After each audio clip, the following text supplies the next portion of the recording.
Sí. Y quería Total. también preguntártelo ya porque, bueno, al final sabemos que la depresión muchas veces, no siempre, pero suele ir con bastante frecuencia también de la mano de la ansiedad. Sí. Y, y yo tengo la percepción, esto también es lo que quiero ver qué opinas tú, de que hay más, no sé si hay más por el entorno, por un poco el cambio que está habiendo a nivel de contexto, yo que sé, redes sociales, trabajos, pues muchas veces que te explotan, mal pagados, trabajas por la noche, eso también afecta en tu estado emocional, en fin, mil historias.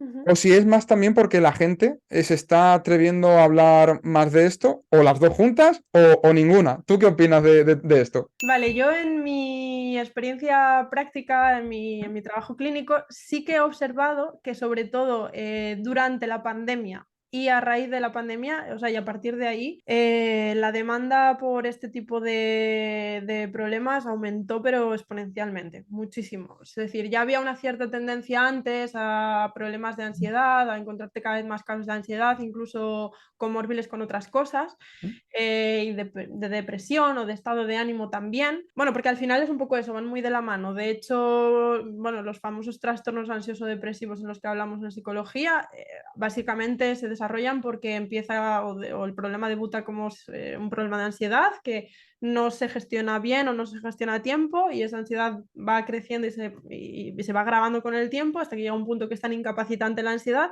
que empieza a derivar en un problema del estado de ánimo y una depre, ¿no? Entonces, es verdad que son problemas que llevan ya tiempo, digamos, en aumento o con una cierta tendencia pues a ser cada vez más habituales. Pero sí, yo noté, porque bueno, yo además en aquel momento cuando ocurrió todo esto del COVID y demás, yo estaba trabajando en un hospital privado y noté increíble. O sea, antes de el COVID venían casos muchos de ansiedad, pero a partir del COVID y durante la pandemia y del confinamiento y todo esto, es que prácticamente empezó a ser, no, a ver, no te voy a decir que el único motivo de consulta, pero el 90%, 95%, no sé, O sea, ¿tú, mucho. tú crees que la pandemia fue un poco esa gota que colmó el vaso que quizá mucha gente tenía ahí a punto de desbordarse, ¿no? Que fue quizá un poco lo que empezó a destapar las cloacas que muchas personas de manera individual tenían, quizá incluso pues en casa, cuestiones personales con la familia y claro, esas convivencias muchas veces, imagino que también, ¿no? En fin, vete tú a saber, porque se dieron tantas situaciones ahí,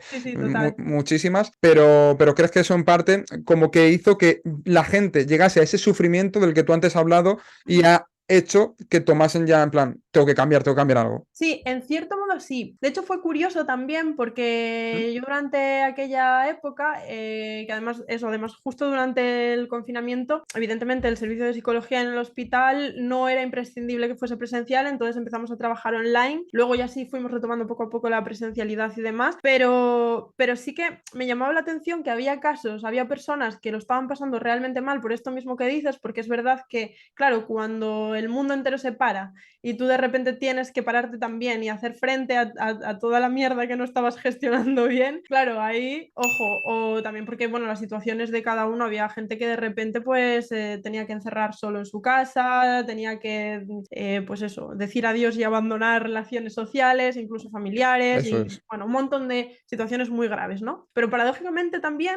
ocurrió a la inversa, también me encontré algunos casos, los menos, ¿eh? La verdad que lo general era este primer caso, pero también me encontré algunos casos de personas que estaban llevando una vida súper frenética hasta ese momento y en el momento del confinamiento les obligó a parar y retomaron calma y mejoraron y Ostras. incluso algunos ya abandonaron la terapia porque para ellos la terapia fue parar en el confinamiento, replantearse la vida y empezar a hacer las cosas diferentes. Y la verdad que eso fue muy curioso y muy bonito al mismo tiempo. Pero sí, la generalidad yo diría que fue el primer caso, el que de repente teníamos, ¿no?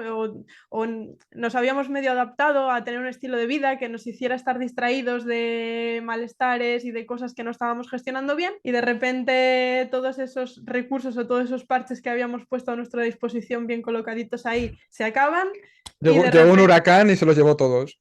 de repente, ostras, estoy aquí solo con mis mierdas, ¿qué hago? Sí, sí, y ahí a partir de ahí vamos, yo sí que noté muchísimos casos de ansiedad. Aparte de que evidentemente esto se junta con una pérdida total de libertades, tener que estar encerrado durante meses, el pánico, la angustia de poder contagiarse, enfermar o que se contagiara o enfermarse un ser querido. Quiero decir, fue una situación muy, muy ansiógena de por sí, toda ella, ¿no? Muchísimas gracias por llegar hasta el final del vídeo, espero que te haya aportado un montón. Si quieres más, recuerda que aquí te dejo un vídeo y una lista de reproducción para que puedas seguir aprendiendo acerca de cositas relacionadas con las que acabas de ver en este mismo vídeo. Un abrazo súper grande.